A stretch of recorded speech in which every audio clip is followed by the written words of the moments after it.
Magluto ako ngayon guys ng ginataan na bangus na boneless.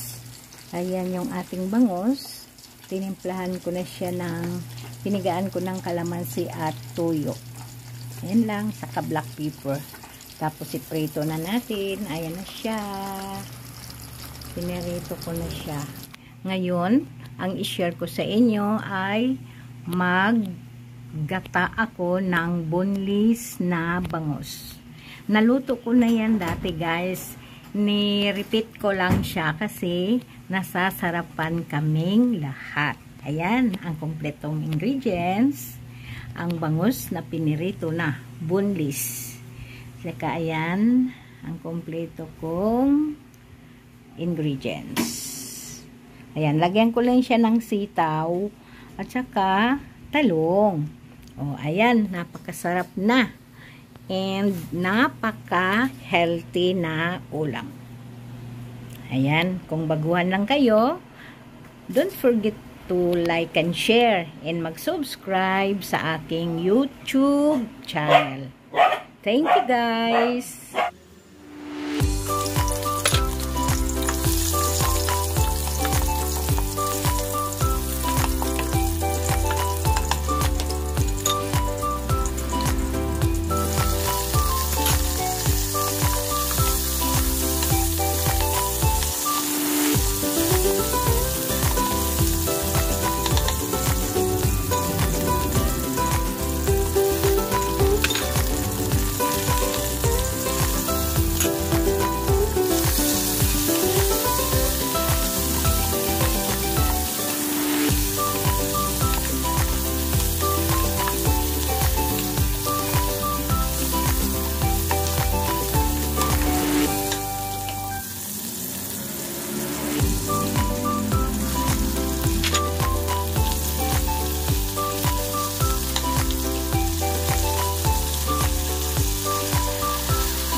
Ating pure na gata.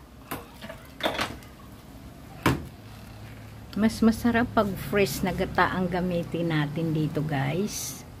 Try nyo rin. Masarap.